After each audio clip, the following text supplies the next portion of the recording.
Raymond, and no, you're not. Look. oh my God. The lovely Lindsay. Why have you done that? The lovely He Lindsay. must have. There must be something that he's done, and I just don't know about it yet. No, I'm just being nice. I thought. I'm Lindsay Raymond. This is Charlie Raymond, my delightful husband. But anyway, welcome back. We've got another great show lined up tonight. We've got such a fabulous guest, and I know many of you joining us tonight know him, but some of you don't, and you're truly going to be blown away by the stories that he's got to tell. He's such a fascinating individual. But we'll get onto that in just a couple of minutes. But without further ado, Charlie's got an announcement. Oh, so hi everybody. We have two announcements. The first one, real quick, if I could bring it up here. I have to find it. I think it's right there. There it is. Our spring expedition is going to be back in LBL. It's a Dogman Bigfoot hunt in the mysterious, creepy LBL. And what day? Oh, next Saturday, not this Saturday, next Saturday at 10 a.m. will be the signups. We will remind everybody throughout the week, don't worry, and we'll send the link where you can go sign up for that expedition. We already have the campground booked. We have the entire campground booked like last time. So that's exciting. The next thing that's exciting, if I could find it, is my second book comes out. Well, it's out now, actually. Don't tell anybody, but it's actually on Amazon. But I will be doing a signing at the Daniel Boone Coffee Shop in the Red River Gorge, the Slade exit. It's a Friday night. Come by, say hi, have some hot chocolate, and get a copy of my second book. I will also have my book available at Crypticon, of course, and next weekend at the Bigfoot Campout in Lee County. Bigfoot Boone Campout. Bigfoot Boone Campout. Message us if you're interested in that. It's a little hike hunt with some other festivities for the family. So you could bring your kids. And that is next weekend. But again, message us if you have any questions about that. Let me remove this thing off the screen. Let me see if I can figure it out. It's a cool spot, that one too. There was a sighting at that location not that long ago. I want to say it was back in September. Anyway, Charlie, we both went out there. We did a bit of an investigation, and Charlie interviewed the witness out there, and it's a great story. That was the day that Charlie got really bad chiggers, and I posted that Facebook picture. So don't worry though, if you come to the camp out, I think it's too cold now for chiggers, but you could always put some DEET spray on that will protect you. We did not spray ourselves. And it was still hot then. Yeah, so don't worry about that. Do you want to say hi to everybody real quick, Linz? Yeah, I do. How's everybody doing? How are you doing? All the rain. God, it's rained a lot and it turned cold. We had to turn our heating on. I just turned it off because it's not quite so cold today, but we've had our heating on, which is awful. All right, where are we at? Lane's here. Hey, Lane, how are you? Matt's back. Welcome back, Matt. Thank you for joining us. Debbie's here. Hi, Debbie. Where are we? There's been some chatting here just between you guys. Bigfoot book writer. I know who you are. I can't remember your name. I'm so sorry, but I recognize you. Drop your name in the comments and say hi. Who else? Jim Dodge is here. Hey, Jim. And Bill's here. The tactical Practitioner. It's good to have you. And just a quick shout out to Yellowbanks too for allowing us to use that amazing intro song. Even now, I love just listening to it. It's a wonderful song, and they're a wonderful band too. But anyway, it's great to have you all with us. I know there's a lot more of you in this room. Some of you are just holding back, but get in the chat, guys. We like it to be highly interactive. It's a Bigfoot hangout. We've got lots of friends here, but we've also got lots of people that join that are just interested in Bigfoot, and they've got questions. Ask your questions. If we don't answer them, somebody in the chat will, and we love to share. So, did you say Miss Andrea? Oh, it's Andrea. Hi. Yes, it is. Okay, thank you. Larry and Tony just joined in. Hi, Larry. Oh, here we go. Everybody's piping up now. Tony and Janique Tipton. Hello. Brother Littlefoot is back. Welcome back. All right. It's good to have you all with us. And like I said, chat amongst yourselves. If you have questions for our spectacular guest tonight, drop them in there because we will be asking them. And like I said, he's got so much knowledge and so much to share, not just about Bigfoot, but about other things that we might get into too. So it's going to be a good night. We're excited. All right. So let me introduce Jay. A lot of you guys might know him. He's a pastor. How many years was it? We'll have to ask 30. him. 30 years as a pastor. Also, he's a Shawnee. I'm going to say it wrong. I'll let Jay speak on his Shawnee heritage and his position with the Shawnee. And he will share stories about the Shawnee and Bigfoot on his property as well. So, without further ado, let's bring Jay on. There he is. Hey, how you guys doing tonight? Hey, Lindsay. Hey, Jay. Hey, Charlie. How are you? Good. Great. Glad to have you. Thank you for having me. I really appreciate it. I'm very honored to be here. Believe in what you're doing. Yeah, you've always, I've known you for a long time, and you've always been into Bigfoot, and you finally got to move here on some gorgeous land that's been in your family a long time. Yeah. And there's a lot of that I know you want to talk about, which people are interested in.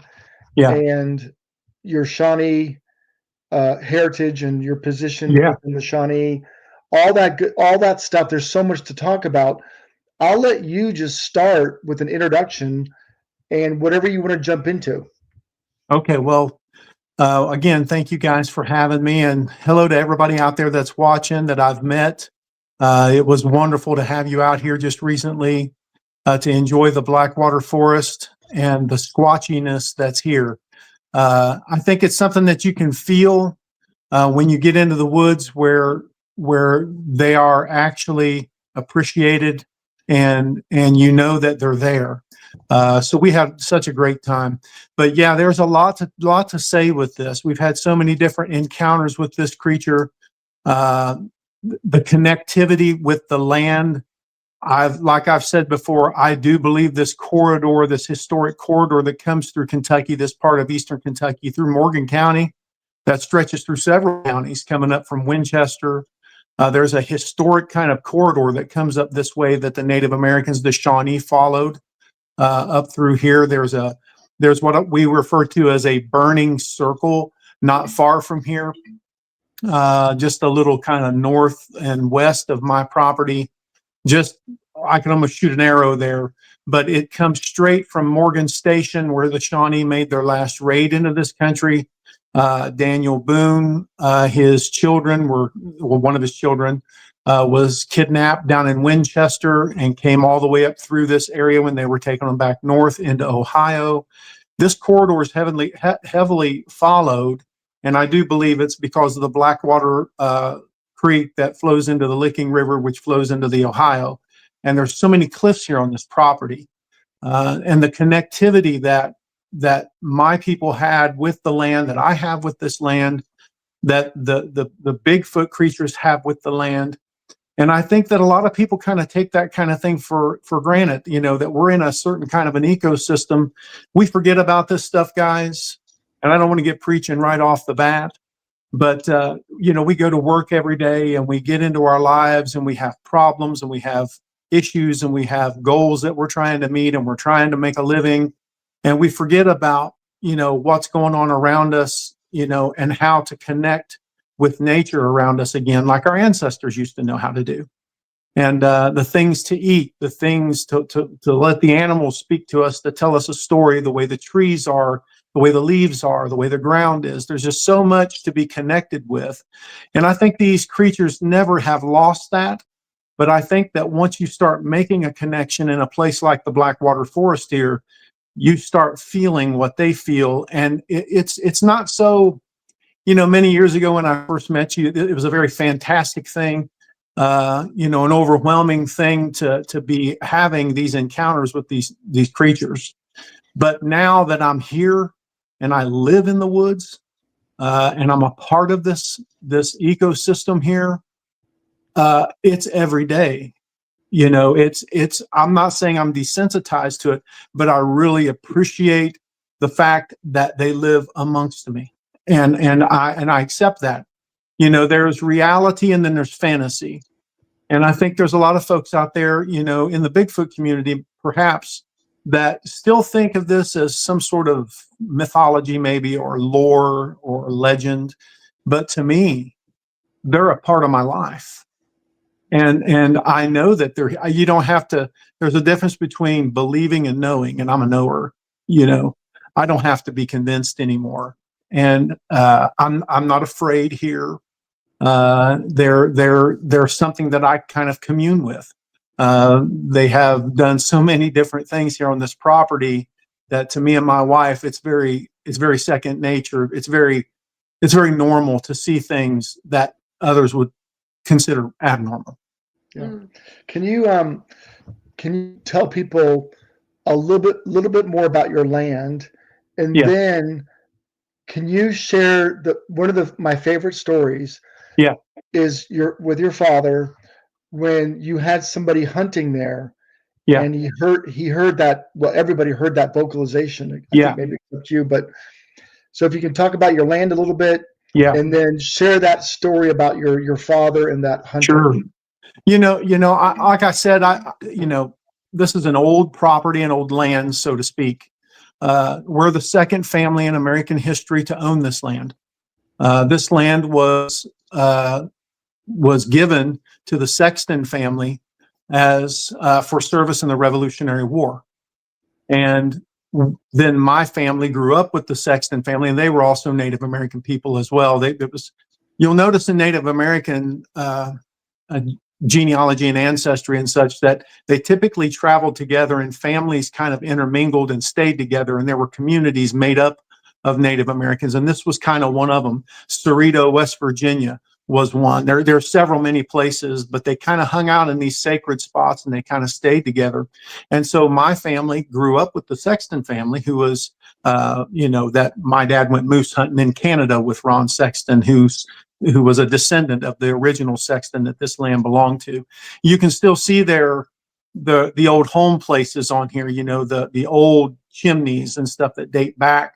And the only thing left of the homes is sandstone blocks and foundation stones that they carved out and hewed out with their own hands to make their little houses and their little log cabins. And those date back to the early 1800s, late 1700s. There's just so much that this land is. There's lots of there are burials of people on this land, that are very sacred, that are Native American, that are here and present with us, and they typically would bury their people under the cliffs. There are 6 to 7 miles of cliff lines on this property with caves and such, and places where you can get out of the weather, where my ancestors did get out of the weather. You can still see the fire burns on some of the cliff walls. There's petrified trees in the cliffs. So there's lots of habitation here where people and animal could live and survive here. So it's a very old land. There are several people here that allegedly were removed in the Indian Removal Act back in the 1830s when that happened. So there's just a lot of connection, Native American connection, to this whole area, not just my farm. And But the Jay, story, oh, go ahead.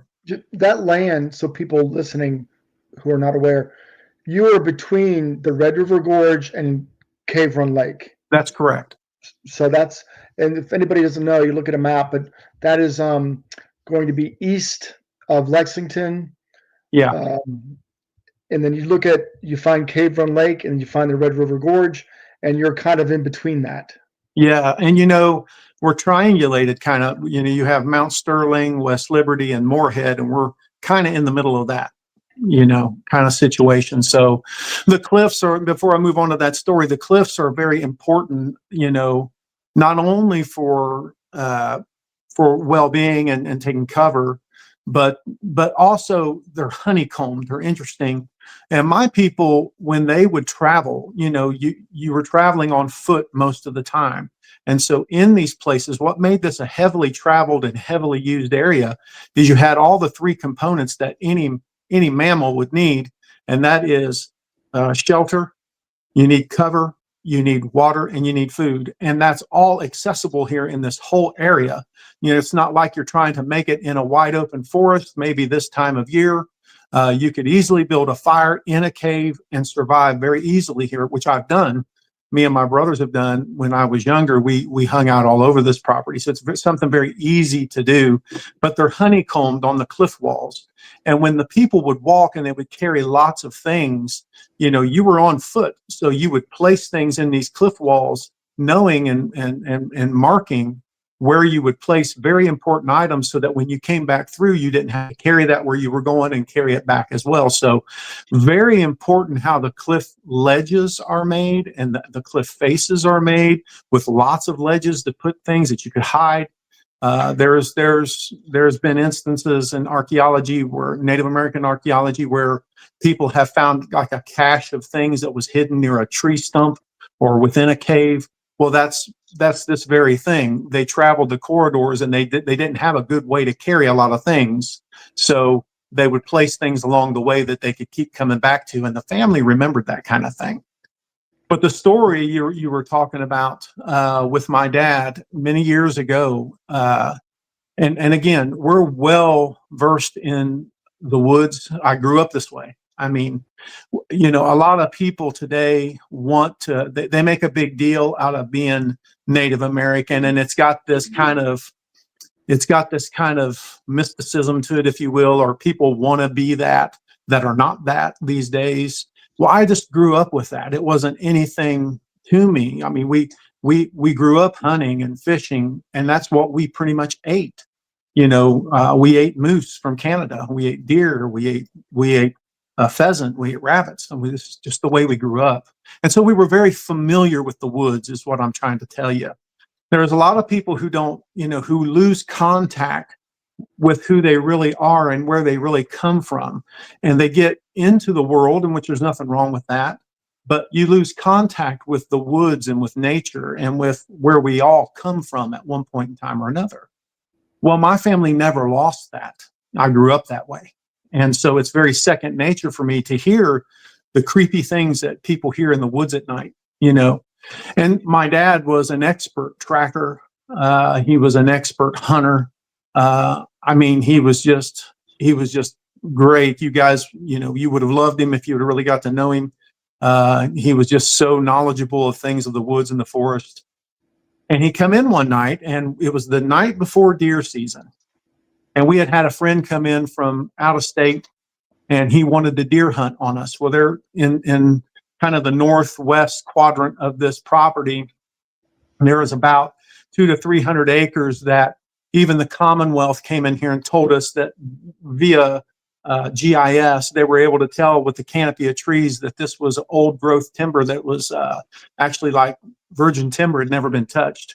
Well, you guys know how rough it is down there. And the hurricane just did a number on us, and an ice storm and everything else, and just tore everything to pieces. But there are trees down there, beech trees, that it take 2 or 3 people to go around, and they've got markings on them. And it's very beautiful down there. 1755 with LW on one of them, which An anthropologist told us that there's a very good possibility, could be maybe Louis Wetzel, which is another story, who was a man called, he was Dark Wind is what they referred to him as, because he was a very much so a Native American hater, and he would kill any Indian that he come across was his mantra. But at any rate, it's an old place, and Dad comes in off of the porch one night, and I'll never forget his face. And he come in holding a cup of coffee the night before deer season. It was just turning dark, and he comes in and he says, "Did you hear that?" And he was very serious. You know, Dad was a smaller guy, but he was just stone, you know. And I said, "No, Dad, what'd you hear?" And at this point in time, my brothers were alive, and they were in the house. And I said, "What was it?" He goes, "You guys didn't hear that." I said, "No, I didn't. What was it?" I was expecting him to be able to tell me what it was. He heard something in the woods. Dad knows these things. So he looks and he says, with a very puzzled look and very straight face, and he says, "I don't know." And we kind of looked at each other, and that's when my ears perked up. And I said, "What do you mean you don't know?" Because Dad knew everything. I mean, he could tell you just about anything that made a noise, what it was and why it was making that noise. And I remember him just being stunned, looking shocked that we didn't hear it. He said, "It shook the windows of this house, and you guys didn't hear it." Well, Dad's got almost a wraparound porch, his full porches on both sides of his house. And he just come in and was just shocked. And I said, "Well, make the noise that it made, Dad." And he says, "Well, it kind of sounded like a man, but it sounded like an animal." He goes, it's very difficult for me to tell you what it was." I said, "Well, just make the noise one time." He still went, "Raw," like it turned into a whoop, like a very high pitch, you know. He said, he said, I'll never forget. He said, "Whatever that was has a huge set of lungs on it." I said, "Was it a bear?" "No, it wasn't a bear," he said. I said, "Was it a cat?"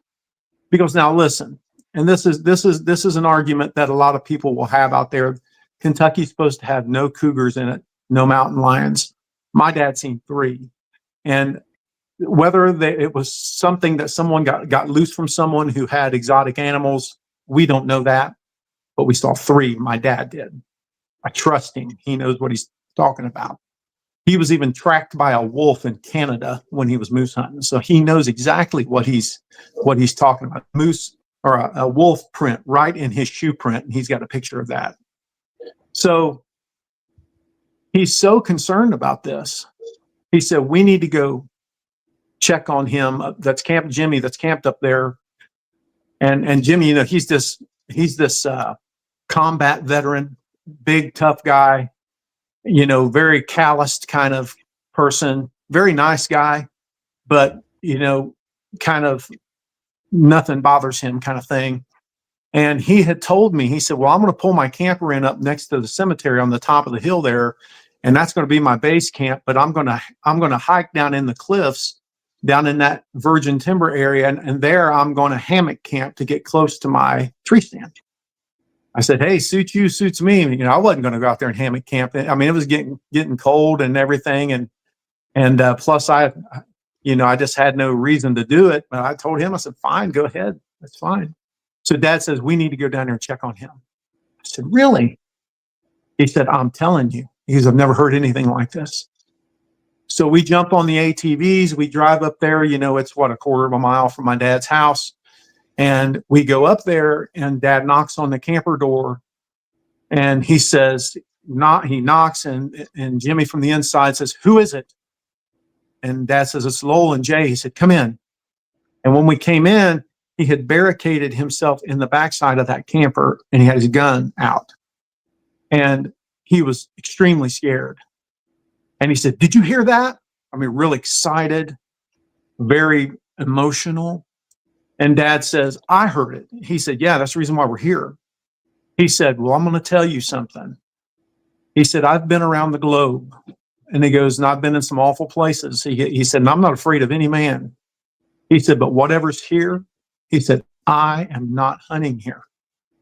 And he left, hitched up to his camper, which it wasn't. I mean, he was already hooked up and everything. He just come out while we were standing there, and down the road he went.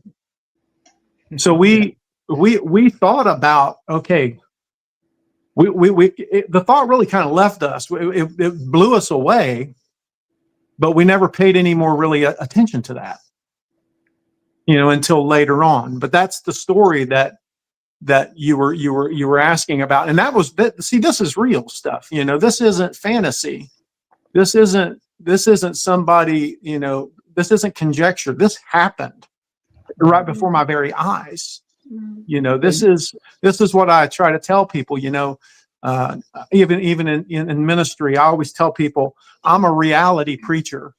I'm not people love reality shows. They love reality things. Well, that's what I am. I like to touch you where you live because that's what we need.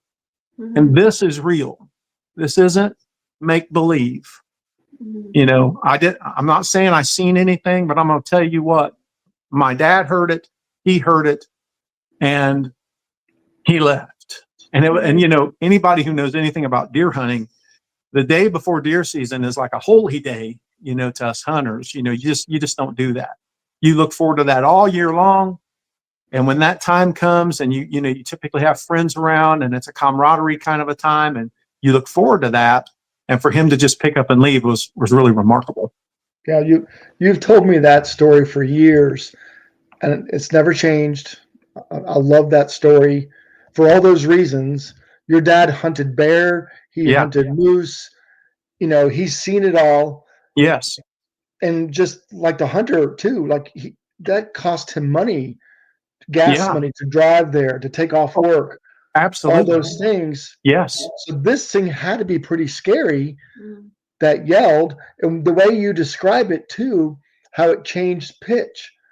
The Kentucky vocalizations, which I've played before, they were recorded in Kentucky, and you can hear it change pitch. Yeah. That deep guttural into a higher note, it's unmistakable. And Bigfoots do that quite a bit. Don't know why, but it's different. Yeah. It's not a coyote. It's not a big cat. Definitely not bear. Yeah. Again, to lend to my dad's experience as a woodsman, he hunted in Ontario, Canada. Back in the 70s and 80s, before you needed a guide and a passport today. And they would drive up on Indian land. They would go way past Oneida land and on up in past Six Nations. And they would go up in there, and they stayed in an old logging camp. And he got lost, actually. Actually didn't get lost. He stayed out longer than what he should have. And in the middle of the night, completely dark, flashlight dead, he was able to find his way back through a pitch black pine forest to the Poshkogan River, get in his canoe, and canoe his way back to where the camp was at with no lights, no anything, and exit the canoe and get right out at camp. That's the kind of woodsman he was. And if you're connected to the land, if you have, this can be as familiar with you as an office building. And you can be just as good at getting around in the woods as you can in a town if you're connected to the land. So Dad, this was no joke to him. And for him to say, I don't know what that was, and for him to want to go check on him, listen, that's reality, guys. Yeah. And that's this is part of what's really changed my life when it comes to this. A lot of people think you're crazy. I don't really care what somebody thinks of me. I mean, I do, but I know what's real and what's not real. And I haven't, I can place that well within my mind. Right. So for anybody that doesn't know, we've been out there we've held 2 KBRO expeditions out there. And so we have experienced some activity.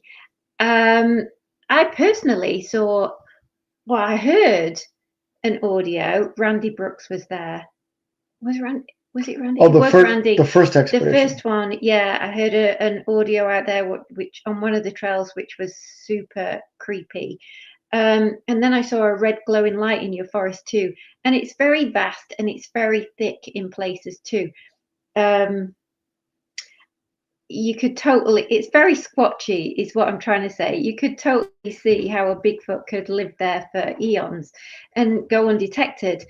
But I think they are letting you know that they're there because of the things that you're hearing and the things that are happening in the forest. And last week we talked about some of the activity that we'd had on the expedition, and we got Scott on and we got Jim and Melissa on to talk about their experiences too. But whilst we were there, it came to light that Tammy and Emily had a possible sighting. If you want to talk about that a little bit, please. Sure. Jay. So my wife she was very skeptical. You know, she's very analytical. She doesn't play around with, she's kind of a see it and believe it type of a person, right? And well, now from the years that we've been here now, she's also a knower. But she goes to let the dog out, and she tells me when I come back in, she says, "Listen, I've seen something tonight." I said, "Where did you see something?" Now, mind you, just here recently, I can't remember how many days ago, just a few, since the expedition, she's come to me and she's told me things like something's hitting the house again. This is so frequent. It's to some people, this might be fantastic things, or incredible. Well, something's tapping on the windows, something's slapping the house all the time.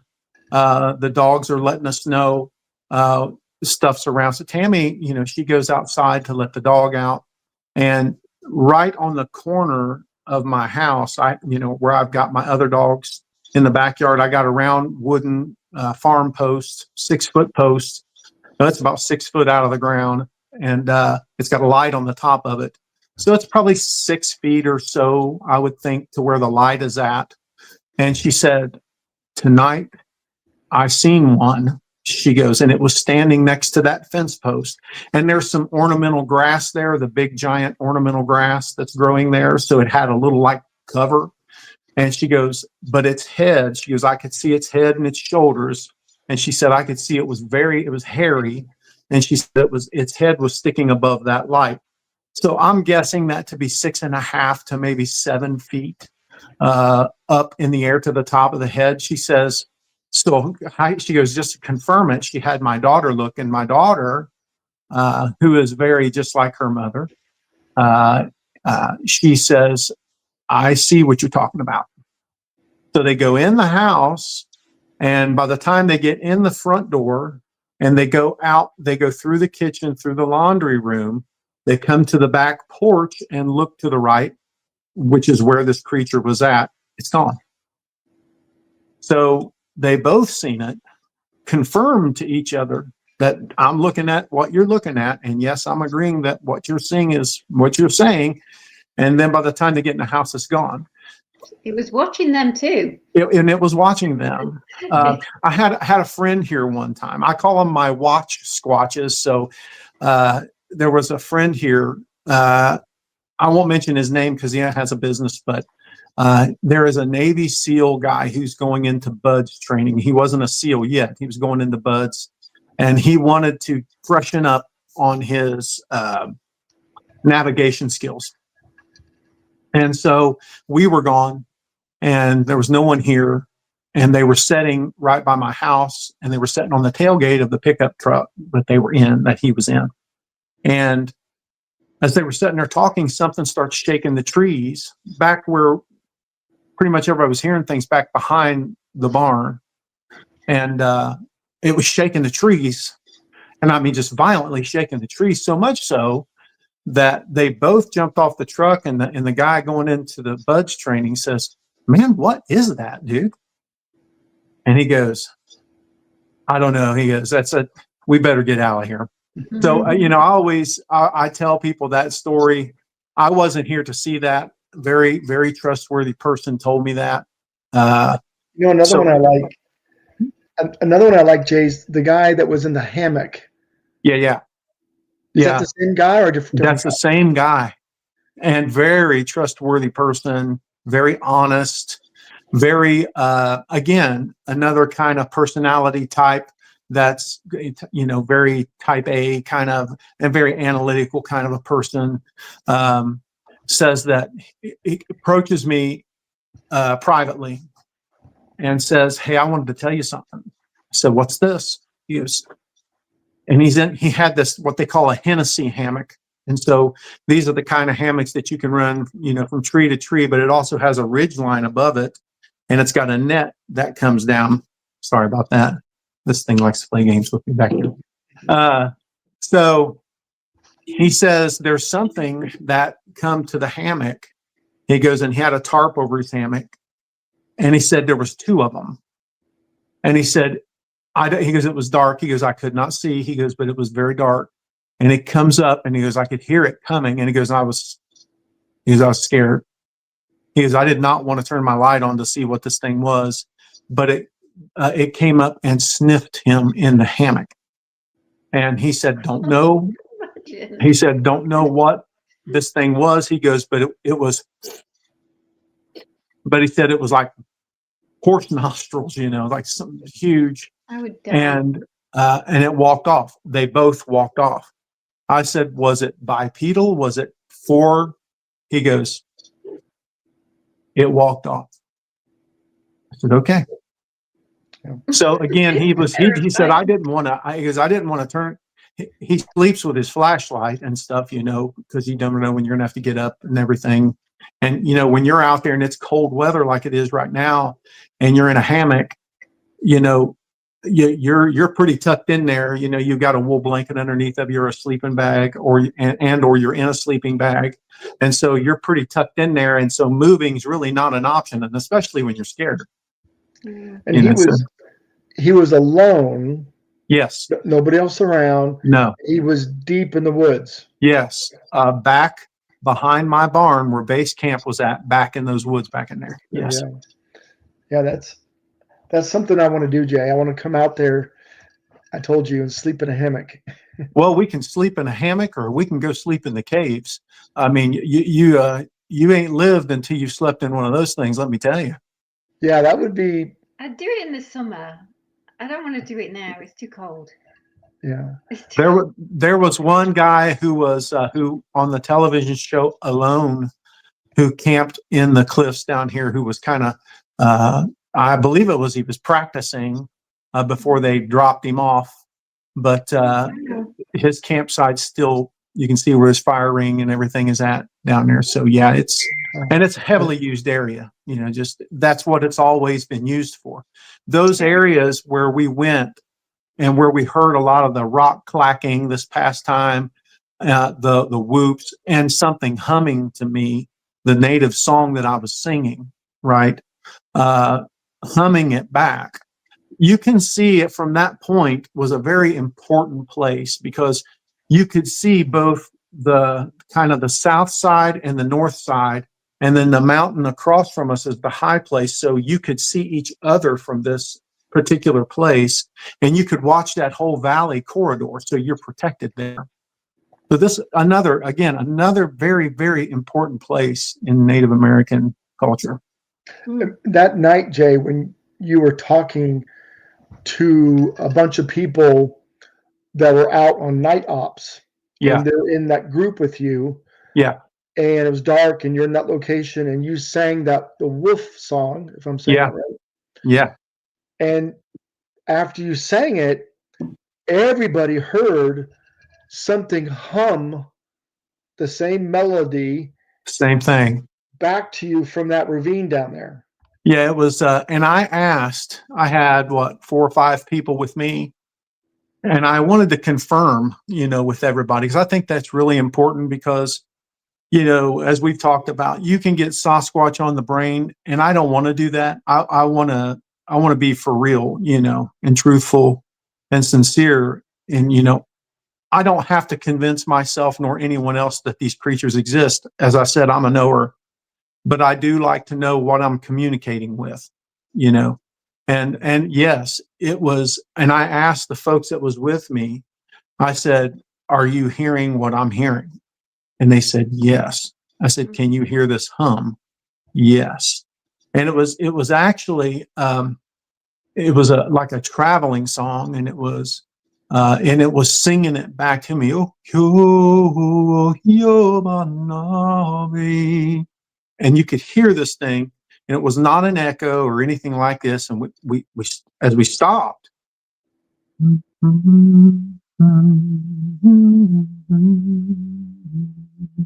down, but it was very guttural, very deep, and very low, and everyone heard it. Are you fluent in Shawnee? I can speak very good Shawnee, yes. So yeah, pretty fluent or close to. Yeah. Because I know at the expedition you sang us a couple of songs which were fantastic, and the drumming I know you do a lot of too. Yeah. Do you think that strengthens the connection between you and the Bigfoot on your land? I really do believe that. And I'll tell you another reason why I believe that. I was fortunate enough to be able to get Bob Gimlin's phone number. And for those people and I was able to talk with him on several different occasions. And I don't know if a lot of people knows this, but Bob is part Apache.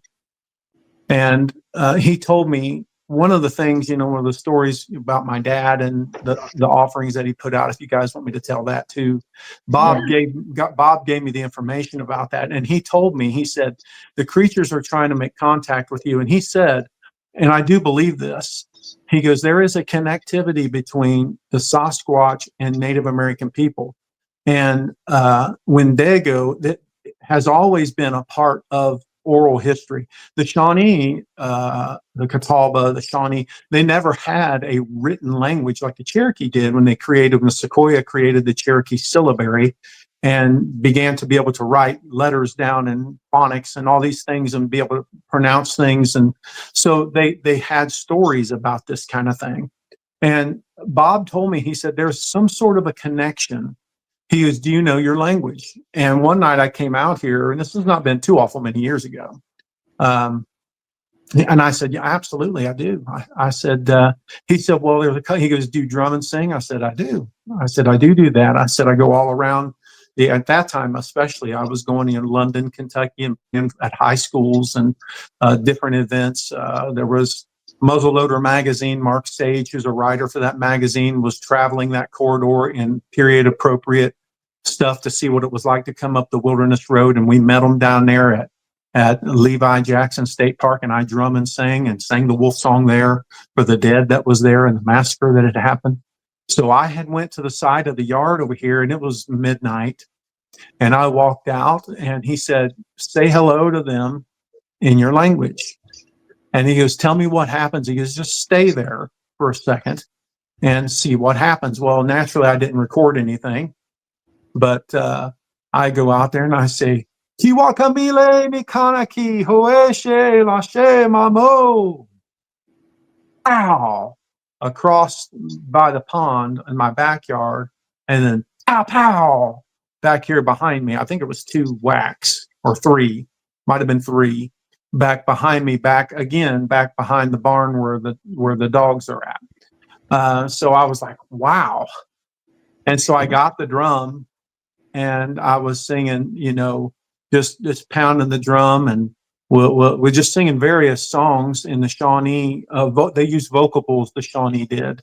And when the vocables was sang, then the dancers would do the praying and such. So they would sing, oh, yo, yo, yo, banam, the traveling song, or oh, ho, yo, hey, ya, way, oh, ho, yo, hey. I sang that. Pow, pow, pow. I mean, just these incredible knocks in the middle of the night, very still out, very quiet, and good enough for me. Point proved. So, and then I called Bob back and I told him, I said, man, I did what you said. And I said, man, it lit them up, you know? And so I don't know what that is. I just think it's perhaps a DNA remembrance. I don't know how old these creatures get, but is it passed down to them in their DNA like some sort of things are passed down to us in our DNA?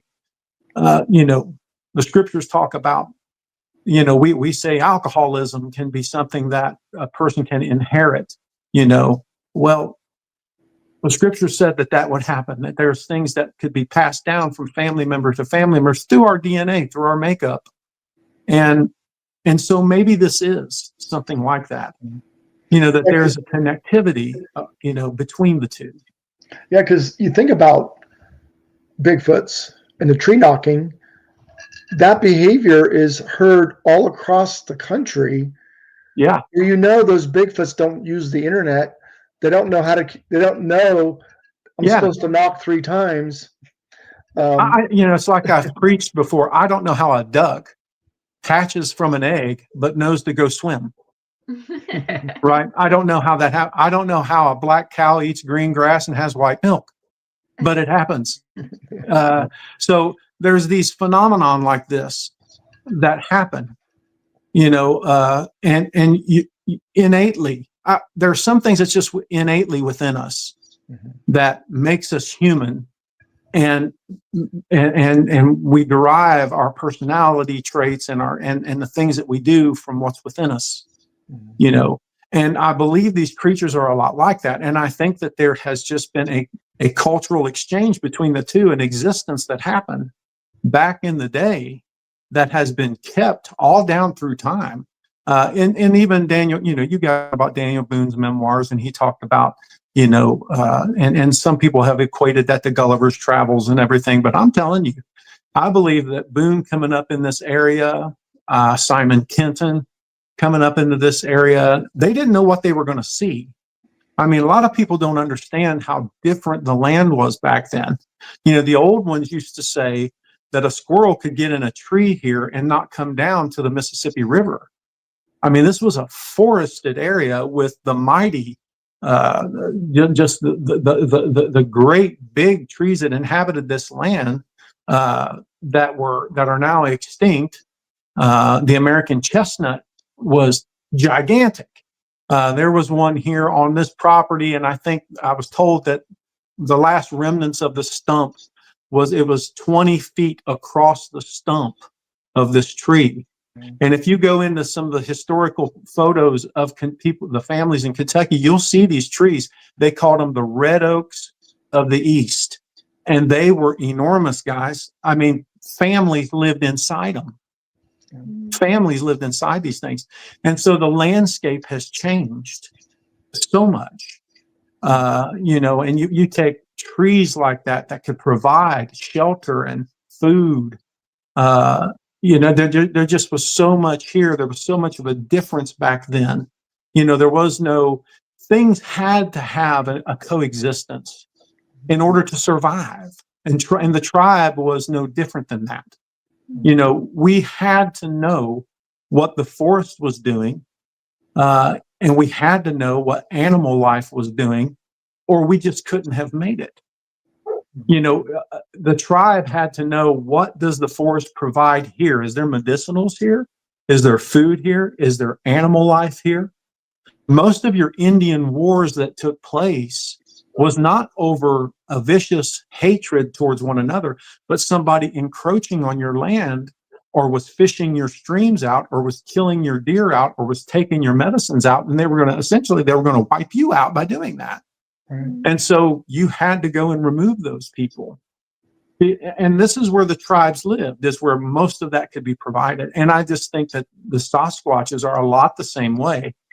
And right here on this property, there's so many ambush sites where the deer come, where wildlife comes in the breaks in the cliffs. There's like 4 or 5 that surround me in this house, and they're perfect spots to catch something coming up or coming down.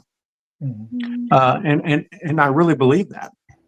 I'm very thankful that you're preserving that land. Yeah. And it's not being taken over by a neighborhood or No, shopping no, center. man. No. And so I'm very thankful that you've preserved it. And you mentioned maybe one day you'll build some wigwams. Yeah. Yeah. Right? For Really people want to do to, that. people can experience what, the Shawnee experienced, stay in a wigwam, live Yeah. off the land. You Yeah. can teach them some of the traditions. Yeah. Great. I think that all of us at some point in time, I know for me and those of us who live in modern day America, I dress up in regalia, and I want to reach back and touch my ancestors. I want to hold their hand and hear their voices, feel what they felt, for a moment, see what they saw. As I was pulling my buddy Trent and his family up the road here, I was on the tractor and I was we're giving them like their own private little hayride here. And I stopped and I said, this is an old county route. This old dirt road was a county route. I said, you're looking at an old Indian trail. And this is what it looked like. Mm. And we stopped and we looked up and the trees were covering it. And there was just like this aisleway through the forest. And I said, this is what they saw. Only the trees were enormous. And there was buffalo and elk and bear and more deer. The populations was greater. But I think that in like building the wigwams and putting them here, it's a moment that you can lie upon a bear skin or an elk skin and lay upon the ground with a fire in the middle of this 10-foot in diameter wigwam, which was typically about the size they would use in the wintertime for a smaller family. It was less to heat. And you could lay there and engage your past and see for a moment that there was no Kroger or Walmart or, that everything you had need of was everything around you. Right. And the old ones used to say to sit upon the ground is to be able to think more deeply and see more keenly, to connect. The squirrels have a story to tell. The birds tell you something. Ants can tell you something. I mean, they were experts at predicting weather, experts at predicting animal movement. Their life depended on it. And so to reach back and me and my dad used to talk about that all the time, how much we would love to go back and talk to our ancestors. So tell me the secret behind the yellow root, or tell me the secret behind the ramps. Tell me the secret behind all these medicinals. What did you do with the jewel weed? How did you use that? The knowledge we've lost, Lots of secrets on the land for sure. Yeah, absolutely. We've had a couple of questions I want to see if we can cover off on. I'm going to start with this one from Greg because it's still relevant to what we're talking about right now. But Greg Cash says, what is the oldest artifact you have come across on the land? On this property? Probably paleo stuff, thousands of years. Matter of fact, my mother found a really nice, it was a spear point. And so we think that it was a ceremonial spear point. It was about probably 5 inches long. And it was a different color flint that really isn't native in this area. So it was something that had been brought in. And there's these, anytime you get these big storms and they create these washouts that come, around the cliffs or anything, there was a washout down at the bottom of the cliffs, and Mom picked that up there. We've found stelts here. Pestles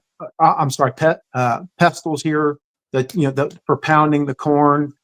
We found celts and I've got some of these here. I should have got some of those out for you, but celts you can see how the rocks had been kind of sharpened with use for skinning hides. These things are not modern stuff. This was archaic things. So this was very, very old, thousands of years old. It seems like that stuff turns up more than some of the more modern tips and points that they would have used. And, you know, the thing about that stuff is I've napped arrowheads before in the old way using a deer antler and a piece of leather in your hand. And it's just like God does us, you know, he shapes us and forms us and makes us and gets all those rough edges off of us. And that's a precious commodity back in that day. So for you to find something, especially one that's in good shape, is something that somebody lost and probably spent a lot of time looking for, you know, and because it took such a long time to make those things. But we found all kinds of things here. There's paint bowls that you would use. There's other rocks. It's got dimples. They're actually river stones, and they would pick up anything that they could use that fit the bill. They would use them for pounding. And so you'll see these round kind of stones that look almost like a wheel, but they've got these dimples in the side that you can put your fingers in. They'd use them to pound and to knock pieces of flint off. All kinds of things like that. You know, there's artifacts all around you. It's just people don't know really what they're looking for, you know, even in the trees. And not to forget about the bones. Yeah, there's on the land. Yeah, we found. Wow, what a story! Do you want me to tell that? Sure, let's do it. Let's do it. It's amazing. I was always the fat kid, you know, and there was always I was always the fat kid, and there was always a small opening, so it never worked out for me. I'm like Rodney Dangerfield in that area, right? So as me and my brother was exploring, and we were very young, I was 9 or 10 years old, and we come across this small opening that you could tell was extremely deep under a humongous rock that had fell off the cliff face, who knows how many hundreds or thousands of years ago. And it formed this opening over time. And my brother goes, man, I'm going to go in that. And I'm saying, Jeff, man, be careful. He goes, you want to come in? I said, I ain't going to. I mean, there would have been barely enough room to get my head in there. So he goes in and he takes an old flashlight with him. And I'll never forget him in there. Oh my God, he said. And he goes, it opens up in here. And he goes, and it was, you know, he really didn't, we were young and he really didn't know what he was even looking at. And then he says it again. Oh my God. I said, what now? He goes, there's a skeleton in here. And as he had raised this thing up, now we pulled this thing out to see it. And it was about 4 or so feet long by 2 or so feet wide and maybe 2 inches thick, a big like piece of slate, but you could tell it had been carved out perfectly. And underneath of that was a full skeleton with no skull. And so we, you know, naturally we went and got Dad. You know, later on, and let me skip ahead just a second, because later on we looked at this. And where that huge thing fell, you could tell after it was all mossed over, so it was very camouflaged. But you could tell where somebody had hand placed stones to block the entrance that you could have walked around towards the cliff face and come down and went down into the tomb. So they hand put stones up this thing to block it off for animals so that they couldn't get in there, or the grave couldn't be disturbed. And I guess this part that Jeff found and I found was just erosion over a period of time, you know, from all these hundreds of years passing and the river getting up and what have you. And but getting on with that, you know, we even called a game warden in down here, you know, to look at it. And he said, oh, that's just he didn't want to do the paperwork, I guess, probably, but he said that's just deer bones. So that's and we laid it out on the hood of the truck, you know, and we wasn't trying to be disrespectful with this. And so we take it to, I think my dad took it to the University of Dayton and got them checked, and it come back to be a 500-year-old Native American.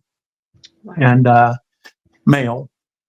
And so we carefully placed those back and reinterred this thing and did the sage and tobacco the way we should have, but only after my dad has this crazy. One night we're sitting in the house and it was very late, and pow, we hear the bedroom door open up and my dad's yelling for my mom. And he says, we have to get these bones back to Kentucky, he says. He said, a warrior was standing at the end of my bed. He said his face was half black, half white, which black is death and white is peace. And the warriors would always wear red for war and black for death. That was a significant coloration that they would paint themselves, for battle or for peace. Well, luckily this guy was black and white, standing at the end of my dad's bed, and says, "Take my bones back to Kentucky." And Dad said I ran right through him. And so it was like the very next day we took the bones back, and he was very serious about that. And so many things like this, and again, on that Blackwater corridor, where they would have been traveling, where you would have been staying, where your life would have been tended to in those, and the fertility of those lower areas, guys. We grew corn down in there for a long time. And because of the sediment, and every now and then because the river would get up and would flush in sediment and everything upon them flat spots down through there. Man, the fertility of that ground. I mean, the ears of corn was just gigantic. The way that the ground would respond to seed down in there. So it's easy to understand why they lived in that area, Yeah, I love that story. Yeah, and the bones, they're still there to this day, right, Jay? Absolutely. The graves are still there. Absolutely. I'm upkeeper of the land. I'm protecting this place with my life.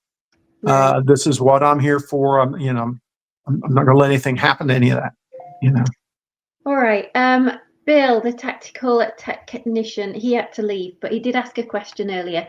Have you been able to record any audio of them? I have done some audio. I think I sent you guys some tree knocks, maybe. I can't remember. Yeah, tree knocks. Every time, guys, I'm horrible at it, to be honest with you.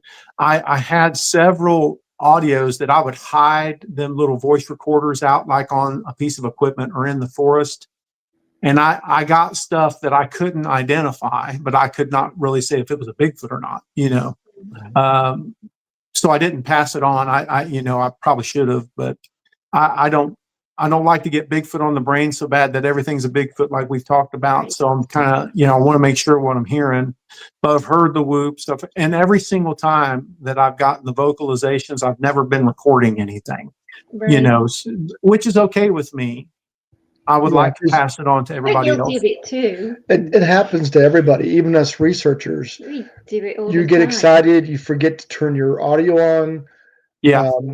When you're there, it's kind of like you just want to enjoy the moment. And that's exactly right. I'm not doing it to impress anybody, right, or to make a big thing. I enjoy hearing them. It's just a fantastic thing to me, to finally be at peace with knowing they exist, is very important. It's not make-believe. I'm hoping, Jay, this relationship you have with them, this trust and rapport with them, when you go for your walks every day, when you play the music, and when I think they know who you are. I hope one day they will show themselves to you. I'm anytime I'm ready for that. And I'll tell you, even if they show themselves to me, it's going to be a big deal, but it's not going to shock me. The story with when my dad passed away out here, every Shawnee man wore turkey feathers in their hair. And my dad was no different. He wore turkey feathers in his old straw hat, especially when he was mowing. And when he got killed out here, there was one missing. And I don't know if this was the same one or not, but I've got a picture and I need to send that to you. I downloaded it on my phone the other day.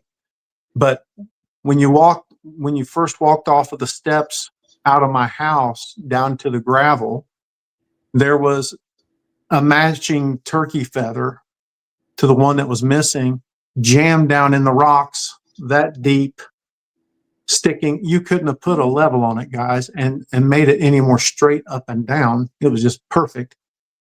And it stayed there for what, a month, I think. Me and my wife, we left it there because we knew who had done that. No one else was here. There was no one here.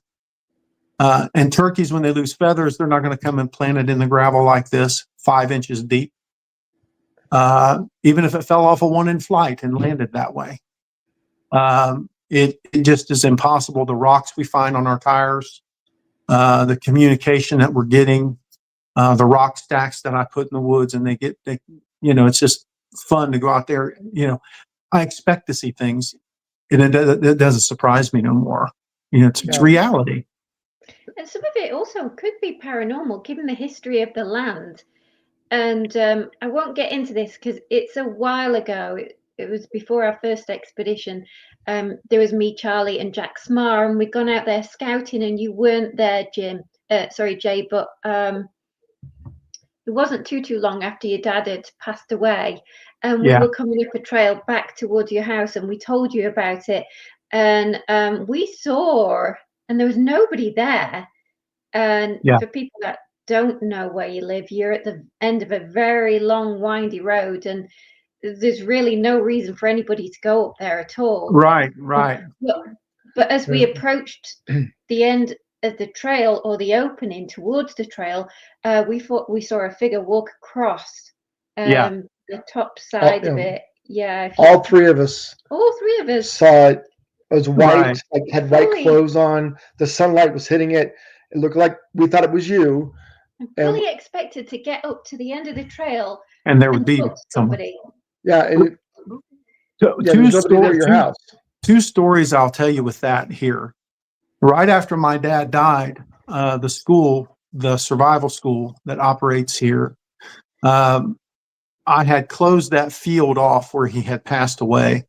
And I told him, I don't want anybody back here. And I believe they were doing a scout tracker class. So, they are taught how to track men and animals and things and work in a tactical manner. And there was placed a cop, and I want to say he was from Vermont, I think is where he was from. And he had flew in to take these courses. And he was told, we just want you to stand post down there to make sure nobody ventures into that field. So he was probably 50, 60 yards from the opening down there to the field. You guys know where I'm talking about, on the old road. And he calls, I believe he called on the radio. No, he talked to the person later on and says, "Hey, are you sure that there's nobody else out here?" And the instructor says, "No, there's no one else out here." He said, "Well, the funniest thing happened." He says, "What's that?" He goes, "Well, there was an old man standing and this was right where the tractor stopped when he had died. He was standing, this guy described exactly where the tractor was come to rest at. And he said, there was this old man. He said he had cowboy boots on and jeans, a button-up shirt, and a hat, kind of a dark-skinned guy. It's a little guy. Had a mustache. The instructor comes to me, he said a couple months after this, and says, "I didn't want to tell you this at first because I didn't want to hurt you." He said, he goes, "That guy seen your dad." Yeah. And it wasn't long before that when I was pushing this place out to put our home here, Dad was taking some measurements for me, and he was on a Foreman 450 that he owned. It's exactly like the one I got. And he was, older guy, and he goes down that hill, and that's currently my backyard. And as he goes down, the ATV flips and pins him to the ground. And the handlebars were here, but his arms were down like this by his side, and the rest of the ATV was laying on his body. And he told me, he was 80 years old at the time. And he said, I could not move that thing. And he goes, I could tell my breathing was getting hard to breathe as, He goes, that thing was pushing into my chest, and I was getting hard to breathe. And he said, Jay, he goes, the most remarkable thing happened. He said, I just looked up and he said, God, if you're going to take me out this way, come and get me. And he said at that moment, and again, this is my dad, and he was just hard as a stone, you know. He said that ATV lifted off of me and went on its wheels. And he said, I said, you mean you didn't push it up with your legs? Or he goes, no. He goes, I was pinned. I couldn't move. And he goes, and there was no one around to help me. You know how remote it is. Yeah. Wow. And he said, the first thing I thought of, and I'll never forget, he said, like when God rolled the stone away from the tomb of Lazarus, he goes, he rolled this thing off of me. And he goes, why'd he do that? I said, well, he loves you. I said, you know, remarkable things happen. I said, and it's the same way with Bigfoot, you know.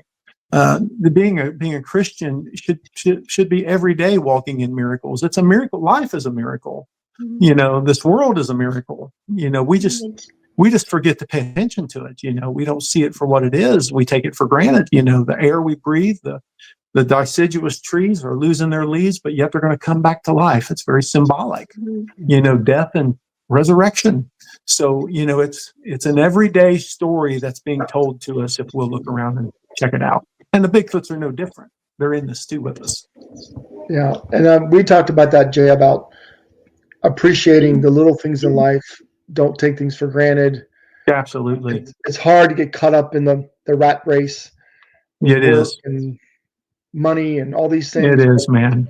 But to just every day appreciate and give thanks for what we have. My gosh, yes. My gosh, yes. Time is getting on, and I don't want to. We do have to start wrapping it up because I'm conscious too that this is your time. There were a couple of questions that I wanted to get to. I wonder if we could just do them real quick. Yeah. Like 1 minute answers, so that we can. Yeah. There's a couple of things that we want to go over with you before we let you go, and I'm just conscious of the time and us keeping you. So, Matt asked. He says Jim, but I'm pretty sure he means Jay. Are there any stories within your family history of any aggressive acts from the Bigfoots? Do you know of any aggression? None whatsoever. It's always been almost a symbiotic, as I've said before, kind of a relationship where one feeds off the other, kind of a thing. Like I said, I am not afraid here. I walk in this woods at night. It's deer season right now. Wouldn't be afraid to walk in this as long as I could see where I'm going without a flashlight. Would I hear things? Absolutely. Am I afraid? Absolutely not. I do not fear these creatures whatsoever. If I seen one, unless, you know, they talk about this remarkable capability they have of, what is it, infrasound or whatever they call it, that perhaps they can listen. Unless something like that happened, I'm not afraid. You know, I've often thought, well, if I was ever to see one, I'd probably sit down upon the ground and offer it to come over and sit with me, you know, is what I'd probably do. But no aggressive stuff throughout my family. So you are braver than I am, because I know I would not be able to walk the trails at your place at night, having been out there a few times. You would if you had to do it a few times. But I don't know what I would do if I actually saw one either. Like, I like to think I'd be cool, but I don't know. That's me. I would hope I could do that, because I really feel like that's what I want to do, you know. Yeah, we got to program ourselves just to be ready. Yes. And then Brother Littlefoot asked a question, and it's a big one, Jay. Yeah. He's saying, I'm guessing that he doesn't believe that the Bigfoot are the Nephilim, but I am guessing. Hard to find that in the cryptid community, and him being a pastor. So I think he's just interested in your thoughts about the Nephilim. I have a degree in biblical studies and crisis counseling and all that kind of stuff in theology. The Nephilim are the descendants of the fallen angels, the Watchers. There were 3 different dispensations of time, and I'm going to be as quick as I can here. From the time of Adam and Eve to Moses was the time of the Watchers. From Moses to Jesus was the time of the law, And from Jesus to where we are right now is the time of grace. In the time of the watchers, there was angels that was assigned to assist mankind and helping mankind go forward in its existence. These angels left their realm. In their realm, the scripture says there's no marriage or given in marriage, but that's in the realm of the angels in heaven. But in this realm, God created us to be to multiply. And they came down and they left their original habitation. And the scripture says they had intercourse with women and created these giants. These giants were the Nephilim. They were enormous. The word Nephilim actually is a Hebrew for giant. That's what it means. So, but the interesting thing is there were giants that weren't Nephilim, and then there was Nephilim who were giants. So the descendancy is the important thing here. This is the reason why God destroyed the earth. And the reason why Noah was saved is because Noah was pure in his DNA. In Genesis chapter 6, the very first verse of that says that man began to multiply upon the face of the earth, and that's when this started to happen, because the curse said that Eve was going to give birth to a Messiah. So Satan knew his statistical chances of a Mashiach being here was getting great, and so this thing happened to get into the DNA of man, to contaminate the DNA of man, so that the Messiah couldn't come through human beings. So that being said, I think that these creatures are more of a primate. I don't see them as a Nephilim. Me personally, I don't ascribe to the idea that they have supernatural powers like these beings did. I know that there's a connectivity that they say, and I don't know that, and I'm a very practical person. UFOs and all this kind of thing could be associated with them. I don't see them as Nephilim. I don't see them. The Nephilim had very, very specific characteristics and traits. They were very destructive. There was never a good one. They destroyed man. They destroyed the earth. They destroyed the trees. They destroyed animal life. They ate people. Okay. I don't see this happening in the Sasquatch. I don't see that. I see them as more, but to me, I think they're probably more of some sort of primate that's not been discovered. That's what I think. Yeah, I agree with that, because there's not many reports of Bigfoot hurting people, and I tell people this all the time. All the eyewitnesses that had very close encounters, the Bigfoot walks away, the witness usually runs away, but they never hurt. It's very, very rare they hurt a person. There's a lot of big animals out there that are not connected to the Nephilim. There are a lot of big gorillas out there that are just gorillas. A silverback is not a Nephilim. But if you ever encountered a Nephilim, according to the book of Enoch, chapter 1, your life was in danger. They were extremely terrible on the earth, extremely terrible to everything they come into contact with, because they were evil. And evil inundated the Nephilim. They were of the fallen ones. I don't see the Sasquatch as that. I see it as eradicated them, didn't it? Anyway. What's that? The flood eradicated the Nephilim. Yes. That was the purpose of the flood. That's the purpose of the flood. And we're told in the scripture that they would be again, but it wasn't necessarily an embodiment of the Nephilim, but the spirit of the Nephilim would, the same type of thing. And what it's talking about is, in the times that we're living in, that there's going to be another interaction between fallen angels and man, which is the demonic.